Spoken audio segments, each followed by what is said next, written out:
안녕하세요. 저는 최근에 기적이라는 게 뭔지 경험했습니다. 저는 평범한 30대 변호사입니다. 어렸을 적부터 부모님은 제가 변호사 되기를 간절히 바라셨어요. 그런데 그게 자식이 잘 되기를 바라서 그런 게 아니라 그저 부모님의 욕심이셨죠. 할아버지도 아버지도 변호사인데다가 아예 로펌도 경영하실 정도여서 저도 당연히 변호사가 되어야 한다는 압박이 당연했습니다. 초등학교 때부턴 남들만큼은 해야 된다며 온종일 학원을 다니게 하셨고, 한글 책을 읽어도 내용이 긴가민가한 나이에 법을 공부하려면 한자를 익혀야 한다면서 일찍부터 형법이며 형수법이며 한자들이 가득한 법학책들을 읽게 하셨어요. 무슨 천자문 떼듯이 하루에 영어 단어에다 한자까지 외워야 할 것들이 한두 개가 아니었죠. 그러니 친구들과 편하게 놀았던 기억도 잘 없네요. 물론 애초에 유명한 사립초등학교 때부터 시작해서 부잣집 아이들이 모인 학교로 보내주셨으니 그 친구들도 저랑 상황이 별반 다르진 않았지만요. 물론 아버지는 그 중에서도 심한 편에 속하시긴 하셨습니다. 그냥 남들 정도로 하는 걸로는 안 돼. 당연히 남들보다 뛰어나야지. 너희 할아버지도 나도 변호사인데 네가 그렇게 멍청하게 굴어서 되겠어? 그렇지만 저 이번 한 달 내내 쉬어본 적이 없어요. 하루 정도는 집에서 쉬어도 괜찮잖아요. 아니면 저 골프 말고 축구 배우면 안 돼요? 축구는 해서 뭐해? 나중에 도움도 안 될 일에 시간 쏟는 짓은 하지도 마라. 지금 친구들도 축구하는 애들이 많아요. 아버지 말씀처럼 다른 사람들이랑 어울리려면 다른 사람들이 하는 스포츠를 해야 되는 거잖아요. 그런 건 어린애들이나 하는 거야. 나중엔 그런 거 다 필요 없다. 얼른 준비해. 시간 너무 많이 끌었다. 더 할 말 있어? 당연하다는 듯 어른이 된 후를 생각하고 행동하라는 아버지의 말씀에 나는 아직 어린아이라고 말하고 싶었지만 그 말을 해봤자 돌아올 말이 뻔하니 그냥 포기했습니다. 아직 제가 어리다고 하면 그럼 평생 어린아이로 살 거냐며 떼쓰지 말라고 하셨거든요. 그렇게 저를 몰아붙이시는 아버지 덕에 어릴 때부터 1년에 쉬는 날이 손에 꼽일 정도였습니다. 심지어 해야 할 공부량을 다 채우지 못한 날은 잠도 못 잤어요. 그냥 앉아있는 게 능사가 아니라 하겠다고 한 양을 다 채워야 한다며 채찍질을 하셨죠. 애초에 제가 그걸 다 하겠다고 계획을 세운 적도 없는데 아버지 마음대로 양을 정하시고는 못하면 무섭게 저를 혼내셨습니다. 어머니라도 저에게 살가우면 그나마 버틸만 했을 텐데 어머니는 한술 더 뜨셨죠. 넌 왜 이렇게 애가 끈기가 없니?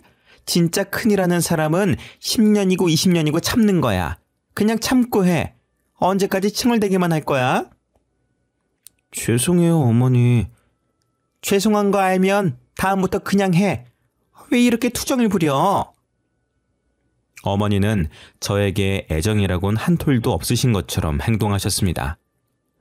말투가 냉정하신 건 둘째치고 저와 함께 식사도 하려고 하지 않으셨죠.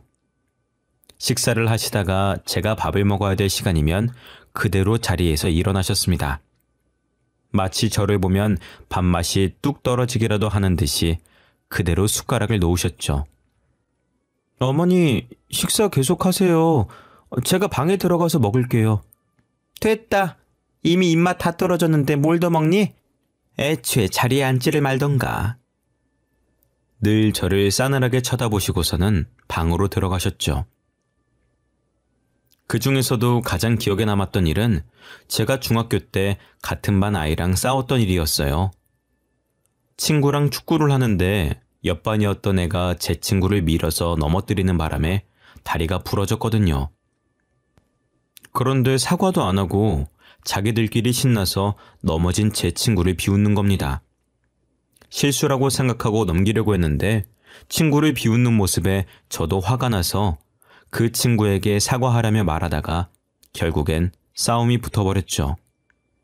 저도 그 친구도 얼굴이 엉망이 되어선 양쪽 다 부모님이 오셨는데 그 친구는 부모님이 오시자마자 그 애의 얼굴을 살피면서 걱정을 하시더라고요. 그런데 저희 어머니는 교무실에 들어오자마자 저는 쳐다보지도 않으시고 상대 부모에게 징계를 주고 싶은 대로 하라고 하더라고요. 그 말에 선생님들도 당황하셔서는 먼저 상황 설명을 하려는데 듣지도 않았습니다. 우연히 어머님, 일단 상황 먼저 들어보시고 이야기 나누시죠. 우연히도 잘못이 있지만 일단 두 학생 모두 쌍방으로 일어난 싸움이고, 그리고 또 어차피 싸운 건 마찬가지 아닌가요? 얘가 먼저 잘못을 했겠죠. 귀한 아드님 얼굴에 생채기 내서 죄송해요. 징계는 원하시는 대로 내리세요. 저도 맞았어요. 제 얼굴은 보지도 않고 그런 말씀이 나오세요? 그러자 어머니는 평소보다 더 싸늘하게 저를 쳐다보시면서 조용하라고 하시더라고요. 선생님들도 오히려 저희 어머니를 말리면서 똑같이 싸웠으니 둘 다 교내 봉사로 마무리 짓겠다는 말에 겨우 상황을 끝낼 수가 있었습니다. 싸웠던 애한테도 그 부모님에게도 불쌍하다는 듯 동정의 눈길을 받으면서요. 두 사람 모두 심하게 다친 것도 아니고 우현이가 먼저 싸움을 걸어오긴 했지만 친구가 다친 걸 보고 사과도 안 하는 모습 때문에 그런 거니까 교내 봉사 20시간 정도 어떤가요? 네, 그렇게 하죠. 다음부터는 얘가 퇴학당할 사고 쳤을 때나 불러주세요. 이런 싱거운 일에 시간 버리고 싶지 않습니다. 그렇게 교장실을 나온 후로는 어머니는 이미 생채기로 가득한 제 뺨을 내리치셨습니다. 넌 대체 생각이란 게 있니? 너랑 싸운 애가 어떤 애인 줄 알고 그런 거야? 우리 로펌에 일을 몇 개를 갖다주는 회사인데 어쩜 이렇게 생각이 없어? 아까도 들으셨잖아요. 저만 일방적으로 잘못한 게 아니라 저 친구도 저 때렸고 저도 그냥 시비를 건 건 아니고 저 애가 먼저 잘못을 했단 말이에요. 누가 잘못을 했든 어쨌든 넌 네 앞가림이나 잘해. 변호사가 될 마음은 있는 거야? 다음부턴 누가 먼저 때려도 그냥 맞고만 있어. 일 크게 벌이지 말고. 어머니의 말에는 처음부터 끝까지 제 걱정이라곤 단 1%도 없었습니다. 그저 짜증이 뒤섞여 있을 뿐이었죠. 그 뒤로는 저도 완전히 마음을 닫아버렸고 어머니와 3마디 이상 이야기를 나눈 적이 없습니다. 그나마 제가 마음을 붙일 수 있었던 건 가정부 아줌마였어요. 어렸을 때부터 부모님의 사랑도 제대로 못 받고 자란 제가 안타까우셨는지 어머니나 아버지가 저를 혼내시고 제가 기죽어 있으면 두 분 모두 거실로 나오시지 않을 때 몰래 라면을 끓여주시거나 직접 핫케이크를 구워주셨습니다. 아버지가 몸에 안 좋다면서 라면이나 밀가루가 많이 들어간 음식은 절대 못 먹게 하셨거든요. 그나마 그 집에서 버틸 수 있었던 유일한 이유는 가정부 아주머니 덕분이었습니다. 그렇게 고등학교까지 마치고 아버지가 바라시던 법대를 들어갔습니다. 하지만 대학에 들어가도 달라지는 건 없었죠. 아버지는 제가 들어야 하는 수업들을 모두 정해주셨고 저는 그때쯤에는 모든 걸 포기하고 그냥 아버지가 시키는 대로 따랐습니다. 그런데 교수님의 방에 성적 확인을 하러 갔다가 제 시험지를 채점한 걸 보게 됐습니다. 다른 친구들의 채점지는 열심히 읽어보셨는지 여기저기 체크도 되어 있고 동그라미들도 있었는데 유난히 제 시험지는 그대로더라고요. 아직 채점도 하지 않으셨나 싶었는데 교수님이 제 이름을 물어보시더니 확인도 안 하시고 에이프릴이라고 말씀해 주시는 겁니다. 의아해서 채점을 한 게 맞냐고 물었는데 여전히 확인도 안 하시고 그렇다고 하시더라고요. 그리고 몇 번이나 그런 일들이 반복됐고 아무리 공부를 대충 해도 전 과목이 에이프릴이 나오는 게 신기했습니다. 그런데 첫 번째 학기가 끝나갈 때쯤 그 이유를 알아냈죠. 교수님의 방에 들어갔다가 책상 한편에 저희 아버지의 명함을 발견했거든요. 이게 왜 있는 건가 이상하다 생각했었는데 알고 보니 아버지가 그동안 교수들에게 돈을 주고 제 성적을 부탁하신 거였습니다. 아버지가 들으라고 하는 수업만 들은 게 아버지가 매수에 성공한 교수들이었던 거죠. 저는 법을 가르치고 변호사까지 하는 사람들이 이렇게 비양심적일 거라고는 상상도 못했습니다. 아버지에게 저는 그냥 하나의 꼭두각시 중에 하나였을 뿐이었다는 거였죠. 교수님께 따지자 교수님은 오히려 저에게 몰랐냐는 듯이 물어보시더라고요. 교수님, 여기에 저희 아버지 명함이 왜 있어요? 저희 아버지랑 아는 사이세요? 아버님이 네 성적 부탁하고 가셨잖아. 너 몰랐어? 난 네가 나 감시하려고 매번 와서 성적 물어보는 줄 알았는데. 저희 아버지가요? 그게 무슨 말씀이세요? 아이고, 내가 말을 잘못했구나. 그냥 못 들은 걸로 해라. 아버지한테는 아무 말 하지 마. 알았지? 그 말을 들으니 그동안 제가 얼마나 멍청했는지 알았죠. 저는 화가 나서 그대로 아버지 회사로 찾아가 따져 물었습니다. 아버지, 지금까지 돈으로 교수님들 매수해서 제 성적 좋게 주라고 하셨어요? 그걸 이제 알았냐? 아직 로스쿨에 간 것도 아닌데 거기서부터 뒤처지면 어쩌려고 그래. 학교 성적도 좋아야 로스쿨 입학도 할 수 있지. 그건 제가 알아서 할 문제죠. 아버지가 왜 거기에 개입을 해요? 네가 알아서 잘 못하니까 그렇지. 넌 대체 누굴 닮아서 머리가 떨어지는 거야? 이제 제가 무슨 수업을 신청하든 신경 쓰지 마세요. 계속 그렇게 돈으로 성적 매수하실 거면 전 교수들한테 사과 한 박스씩 돌려보시던가요.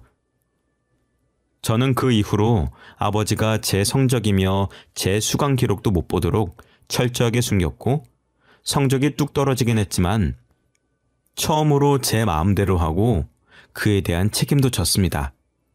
성적이 떨어진 건 아쉬운 일이지만 그렇게 성적을 쉽게 높여서 로스쿨에 간다고 해봤자 거기서 뒤처지기밖에 더 하겠어요? 차라리 일찍 알아서 다행이라고 생각했죠. 그 후로 아버지가 제 일에 더 이상 참견하려고 할 때마다 저도 대들었고 대학을 졸업할 때쯤에는 아버지도 제가 알아서 하라며 포기하셨습니다. 그 후로 저는 졸업을 하고 무사히 로스쿨에 들어갔고 로스쿨 졸업 후 변호사가 되었습니다. 솔직히 변호사는 아버지의 희망사항이었으니 제가 바라는 게 정말 변호사가 맞는지 로스쿨에 들어가는 것도 고민스러웠었는데 결국엔 그동안 아버지의 수많은 변호를 맡다 보니 변호사 말고는 마음에 끌리는 게 없긴 하더라고요. 지금은 금액이 큰 사건 위주로 맡으시긴 하지만 원래는 억울하게 누명을 쓴 피의자를 변호하는 일도 많으셨거든요. 그런 멋진 모습을 보며 자랐으니 마음이 끌릴 수밖에 없더라고요. 변호사가 된 후로 아버지와 로펌에 들어가 일을 배우면서도 딱히 아버지와 마주칠 일은 없었습니다. 다 같이 회식을 해도 아버지는 잘 참석도 하지 않으셔서 더 그랬죠. 그런데 한참 술을 마시고 분위기가 무르익어 갈 때쯤 저랑 같이 들어온 동기가 저에게 왜 아버지랑 친하지 않냐면서 묻더라고요. 대표님이 아버지인데 왜 아직도 이렇게 잡일만 하고 있어? 재판도 시시한 재판만 내보냈고. 진짜 아버지 맞아? 진짜가 아닌 쪽은 아버지가 아니라 어머니지. 동기의 말에 저를 힐끗 보면서 저랑 가장 멀리 앉은 직원 하나가 작게 말하더라고요. 안 그래도 동기의 말에 기분이 좋지만은 않아서 간신히 표정 관리하고 있었는데 그 직원의 말에 저도 모르게 뭐라 그랬냐면서 반문을 했습니다. 지금 뭐라고 하셨어요? 어머니가 어쨌다고요? 아니에요. 제가 취했나 보다. 자꾸 아무 말이나 나오네. 아니요. 제대로 말씀하신 것 같은데? 그러자 몇몇 직원들은 눈빛을 주고받으면서 제 눈치를 보더라고요. 무슨 일인가 궁금해서 계속 독촉을 하니 나중에 조용히 와서 말해주더라고요. 제 어머니가 친어머니가 아니라고요. 저는 아버지가 밖에서 나온 자식이라는 걸요. 우연 씨 어머님은 따로 있으시잖아요. 지금 같이 사시는 분은 아이를 못 낳는 몸이세요. 그래서 우연 씨는 밖에서 나온 거라고 제가 그 당시에 회사에 소문이 도는 걸 들었거든요. 지금 무슨 말씀하시는 거예요?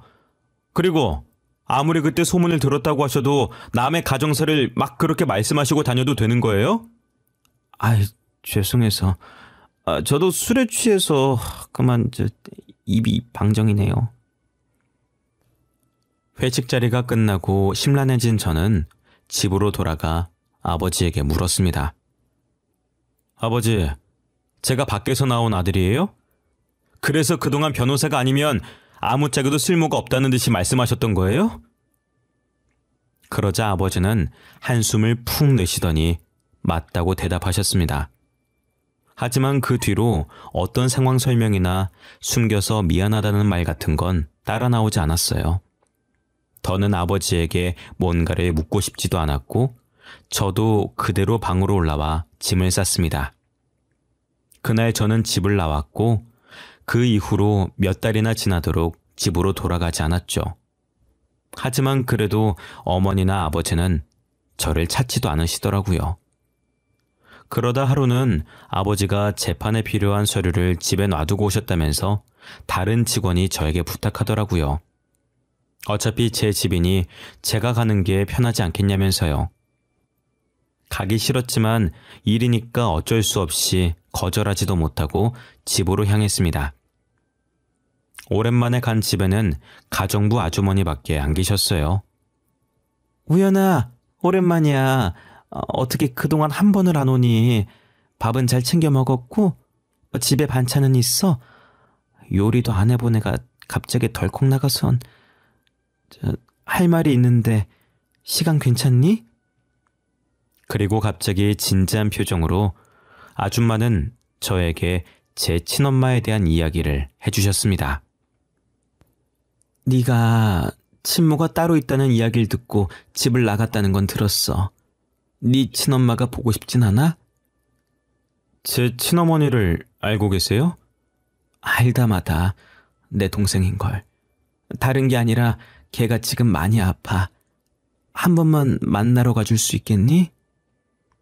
갑작스러운 아줌마의 말에 저는 당황했습니다. 그때까지도 친어머니를 만나야겠다는 생각은 해본 적이 없었거든요. 제가 만나고 싶어도 만날 수 있는 것도 아니고 누군지도 모르니 먼 이야기 같았습니다. 그런데 친어머니를 만날 수 있는 연결고리가 이렇게 가까이 있을 거라곤 상상도 못했죠. 아무것도 모르는 저를 위해 이모는 있었던 일들을 간략하게 설명해 주셨습니다. 사실 친어머니와 아버지는 결혼을 하기 전부터 사귀고 계셨었는데 아버지도 집에서 도움이 되는 결혼을 해야 된다며 지금 어머니와 결혼하신 거였습니다. 아버지는 이미 제 친어머니가 있으니 처음엔 지금 어머니에게 마음을 주지 않으셨는데 어머니는 그게 아니었던 거죠. 그런데 결혼을 하고 나서도 아버지는 어머니의 마음을 자기에게로 돌리기는커녕 더 밖을 나돌면서 아예 두 집 살림을 하기 시작하신 겁니다. 그러는 사이 제가 생겼고 어머니는 마음이 조급해지셨던 거였죠. 어머니는 애초에 자궁이 기형이라 아이를 가지는 게 거의 불가능에 가깝다고 했거든요. 아버지는 안 그래도 사랑하는 사람이 아이까지 가졌으니 집에도 안 들어오셨고 그런 아버지의 마음을 돌리기 위해서 어머니는 인자한 척 그냥 집에서 들어와 살면서 출산 준비를 하라며 먼저 권유하셨습니다. 처음엔 저희 친어머니도 그건 아닌 것 같다고 거절하셨었지만 끝까지 집으로 들어오라면서 설득에 설득을 거듭해서 집으로 들어오셨던 거였죠. 하지만 그때부터 어머니의 계획은 시작이었습니다. 아버지는 어차피 출근을 해야 하니 낮에는 안 계셨고 집에는 두 사람만 있으니 마음 편히 저희 어머니에게 독서를 퍼부은 겁니다. 아버지가 없을 때마다 아이는 진짜 아버지 아이가 맞냐부터 시작해서 어디서 몸을 구르고 다녔는지 알 수가 없다며 친어머니가 부모님이 안 계신 것도 걸고 넘어졌죠.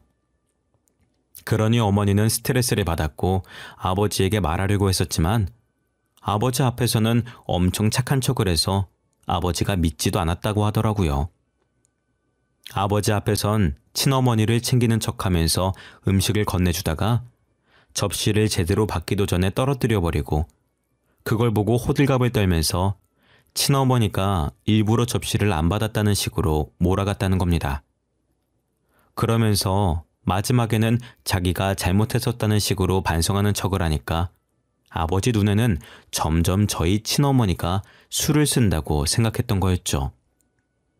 심지어는 제 친어머니가 낮 동안 아이를 제대로 돌보지 않는다며 대신 돌보다가 상처가 났다며 아버지에게 일러 바쳤습니다. 사실은 강제로 친어머니가 안고 있던 저를 빼앗으려다가 제가 할퀴는 자국이었지만 아버지는 이미 어머니의 말에 홀라당 넘어가신 후였습니다. 그만큼 어머니가 아버지 앞에서 연기를 잘했다고 하더라고요. 친어머니가 너무 힘들어서 아버지에게 말을 하면 아버지는 점점 친어머니에게도 잘못이 있지 않냐는 식으로 몰아붙이셨고 결국엔 제가 태어나고 얼마 지나지 않아 두 사람의 사이가 너무 나빠져서 친어머니는 집에서 쫓겨나셨다고 합니다. 친어머니는 저를 데리고 나가고 싶으셨는데 아버지가 절대로 안 된다고 했고 쫓겨난 후로도 저를 찾아와 얼굴만 보여달라고 했는데 아버지는 그것조차도 안 된다고 했다네요. 결국엔 다시 재혼도 못하고 저를 낳고 난 이후로 몸이 너무 약해지셨는데 그래도 먹고 살아야 하니 억지로 일을 하다가 지금은 백혈병에 걸리셨다고 했습니다. 이모는 친어머니를 대신해 일하면서 제가 자라온 이야기나 사진들을 보내주셨고 그걸로나마 어머니는 저를 지켜보셨다고 합니다. 그런데 지금까지 온갖 치료법을 모두 써봤지만 큰 효과를 보지 못해서 지금은 골수이식을 받지 않으면 살 날이 정말 얼마 남지 않았다고 하더라고요. 갑자기 이런 말에서 당황스럽겠지만 동생이 너를 너무 보고 싶어해. 마지막으로 가기 전에 얼굴이라도 한번 보여주면 안 될까? 그동안 존재도 모르고 있던 친어머니가 살 날이 얼마 남지도 않았다는 이야기까지 듣자 마음이 조급해졌습니다. 저는 최대한 빨리 가보겠다고 약속을 했죠. 그리고 이틀 후 면회를 하러 가니 이젠 눈도 점점 안 보이시는지 저를 못 알아보시더라고요. 안녕하세요. 안녕하세요. 언니가 소개해줄 사람이 있다고 하던데 누구예요? 내가 요즘에 시력이 안 보여서. 저예요. 어머니 아들이에요. 그러자 어머니는 잘 보이지도 않는 눈으로 저를 뚫어져라 응시하셨습니다. 그리고 수화기를 들고 아무 말도 못하시고 창 너머로 저를 보시며 눈물을 흘렸습니다. 우연이니? 정말 우연이야? 네, 저예요. 어머님의 존재를 너무 늦게 알았어요. 죄송해요. 그동안 수천 번도 더 입에 담았던 어머니라는 단어가 그날은 왜 그렇게 슬프게만 느껴졌는지. 저도 결국엔 어머니라는 단어에서 목이 메어 더 말을 할 수가 없겠더라고요. 어머니와 저는 한참 동안 서로를 바라보면서 눈물만 흘리다가 면회 시간을 보냈습니다. 그 후로 저는 매일같이 어머니를 찾아가 면회를 했습니다. 이미 백혈병으로 눈이 잘 보이시지 않는 어머니를 위해서 조금이라도 더 많이 얼굴을 보여드리고 싶었습니다. 이제 겨우 만났는데 이별을 코앞에 두고 있으니 하루하루 매시간 1분 1초가 귀하게 느껴졌어요.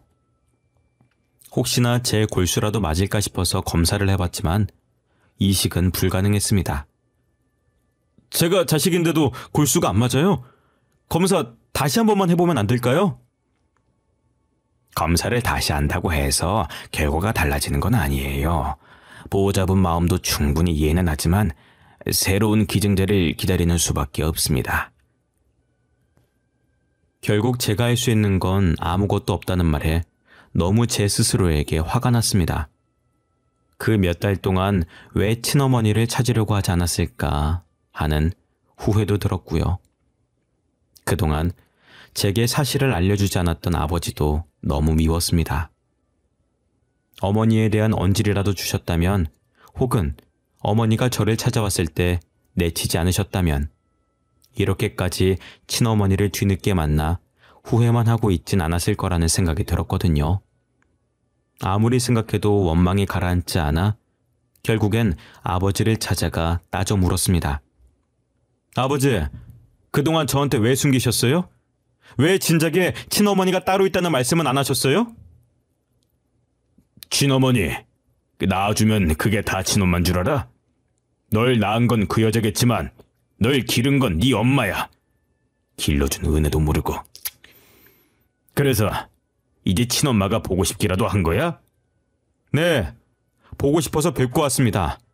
아버지는 그래도 한때 사랑했던 여자인데 보고 싶지도 않으세요? 이제 세상에 살아계실 날도 많지 않으세요? 그러자 아버지는 흠칫 저를 쳐다보시더니 다시 표정을 바꾸시고는 신경도 안 쓴다는 듯이 말씀하셨습니다. 그런 여자가 내가 상관할 게 뭐냐? 에? 어차피 세상을 뜰 사람이면 너도 신경 끄고 네 인생 살아. 제 인생은 제가 할게요. 아버지처럼 거짓말에 휘둘리는 인생은 안 살아야죠. 아버지는 그 말을 듣고 화를 내시려 자리에서 벌떡 일어나셨지만 저는 그러든 말든 신경도 쓰지 않고 방문을 쾅 닫고 나와버렸습니다. 그 후로도 어머니는 하루하루 살아가시는 게 아니라 죽어가시는 중이셨고 제 앞에선 희미하게 웃고 계셨지만 그 너머에 보이는 고통이 보일 때면 이렇게 손 놓고 아무것도 할 수 없다는 게 너무 무기력해졌습니다. 그러던 하루는 제가 어머니의 면회를 마치고 나왔을 때 병원 앞에 있는 아버지를 마주쳤습니다. 여기는 어쩐 일이세요?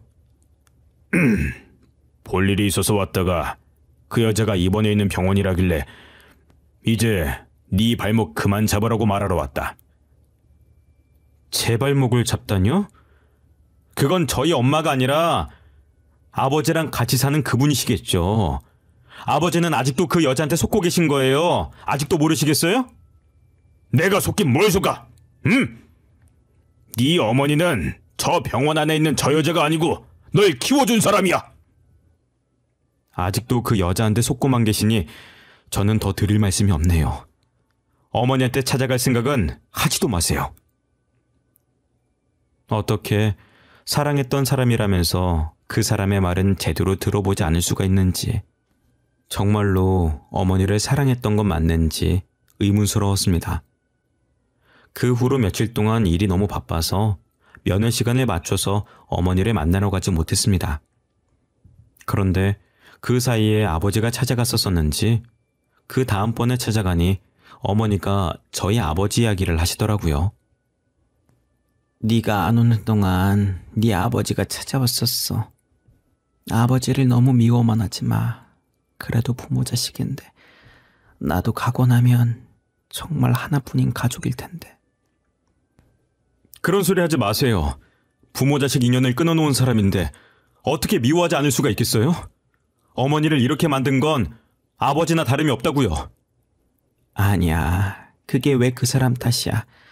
안 그래도 얼마 전에 언니한테 이야기를 다 들었는지 찾아와서 미안하다고 사과하고 자기도 골수이식 검사를 해보겠다고 하더라. 아버지는 사실 가정부 아주머니가 사실 어머니의 언니라는 사실을 아시면서 내버려 두신 거였습니다. 그런데 저와 병원에서 마주친 날 한 이야기가 마음이 쓰이셨는지 그날 가정부 아주머니에게 그때 있었던 일들에 대해서 물어봤고 비로소 그동안 아내가 자기를 속여왔다는 걸 알아차린 거였죠. 늦었지만 미안한 마음이라도 전하려 병원을 찾아 어머니에게 사과를 했고 자기가 골수이식이라도 해줄 수만 있다면 해주겠다면서 약속을 하고 가셨습니다. 하지만 저처럼 아버지도 골수이식은 불가능하셨어요. 아버지도 아무것도 할 수 없이 보고만 있어야 한다는 생각에 괴로우셨겠죠. 어머니의 이야기를 듣고 그날 아버지와 찾아가서 대화를 해보기로 마음먹었습니다. 아버지, 어머니 찾아가셨다는 이야기는 들었어요. 그동안 찾으시려면 찾으실 수 있었잖아요. 대체 왜 그동안 아무것도 안 하셨어요? 미안하다. 그때는 내가 잘한 것도 없으니 집에 있는 아내의 눈치도 보였고, 그래서 나도 모르게 네 친모를 나쁜 사람으로 보고 싶어서 그렇게 봤었던 것 같구나. 그래서 이제 어떡하실 생각이에요? 그분이랑은 계속 살 생각이에요? 저는 아무리 생각해도 그 여자 용서 못하겠어요. 아버지도 한참을 생각에 잠기셔서 결론을 내리지 못하셨습니다. 그 당시에 아무리 잘못을 했다고 해도 사실 아버지도 잘하신 게 없으신 상황이었고, 나름 아버지도 어머니 모르게 가정부가 누군지 다 알면서 계속 내버려 두셨기 때문에 무작정 이혼하겠다는 마음을 먹지도 못하고 계시더라고요. 그 이후로 저희 사이엔 정적이 흘렀고, 그 정적을 깬 건 다름 아닌 제 전화벨 소리였습니다. 전화가 걸려온 건 가정부 아주머니셨어요. 후연아, 지금 네 엄마 골수랑 맞는 기증자가 나타나서 내일 바로 수술 들어갈 수 있다고 하네? 내일 병원으로 올 수 있겠어? 그래도 혹시 모르니까 얼굴은 봐야지. 이모는 조금 들뜬 목소리로 저에게 기쁜 소식을 안겨주었습니다. 그 소식을 들은 아버지와 저는 안도하는 마음에 처음으로 다정하게 껴안고 눈물을 흘렸습니다. 다음날 바로 어머니는 수술에 들어가셨고, 수술도 잘 됐고, 그 후로 어머니는 점차적으로 몸을 회복하셨습니다. 아버지는 어머니가 다시 회복하시는 걸 보고 결심을 하셨는지 이혼을 결심하셨습니다. 처음엔 그 여자가 절대로 안 된다며 거부했지만, 그럼 알아서 하라며 아버지도 집에서 나오시고 가정부며 일하시던 분들도 모두 그만두니 그 큰 집에 쓸쓸히 혼자 있는 건 못 견디겠는지 이혼을 하겠다고 하시더라고요. 따지고 보면 아버지가 유책 배우자라 먼저 이혼 소송을 걸 수도 없는 노릇이었는데, 생각보다 그 긴 세월 동안 지친 건지 금방 포기한 덕분에 어머니가 퇴원을 하시던 날 아버지와 어머니는 혼인신고서를 작성하셨습니다. 돌고 돌아 결국엔 이렇게 되는 걸 보니 정말 인연이라는 게 있는 것 같더라고요. 거기다 제 나이 30이 넘어서 아들도 아닌 여동생이 생겼네요. 병원에서도 항암 치료 기간도 길었고 나이도 있는데 이렇게 자연 임신이 된 게 기적이라면서 의사 선생님도 놀라워하시더라고요. 이제 곧 아이가 태어나는데 곧 태어날 아이를 보고 있으니 아버지도 만감이 교차하셨는지 저에게 먼저 사과를 하셨습니다. 내가 너라도 잘 키워야 한다는 생각에 사로잡혀서 참 몹쓸 짓을 한 것 같구나. 지금 생각해보니 그때는 내가 참 어리석었어. 미안하구나. 이 말로 용서를 받을 수 있을지도 모르겠지만. 먼저 말씀해 주셔서 감사해요. 제 동생한테는 그러시면 안 돼요? 아버지도 저를 미워해서 그런 게 아니라 어떻게든 더 잘 키워보려고 그러셨다는 걸 이젠 알고 있으니 아버지의 사과도 사실 필요 없었어요. 앞으로 태어날 동생은 자유롭게 자라게만 해달라고 부탁드렸죠. 세상에는 참 정해진 인연도 있고 기적이라는 것도 있다는 걸 저희 부모님을 보면서 깨달았습니다. 언젠가 저에게도 인연이 찾아올 거라 생각하고 기대하고 있습니다. 여러분들도 옆에 있는 소중한 인연들을 놓치지 않으셨으면 합니다. 그러면 언젠가 여러분들 곁에도 기적이 찾아올 거라 생각합니다. 여러분들도 행복하시길 바라겠습니다.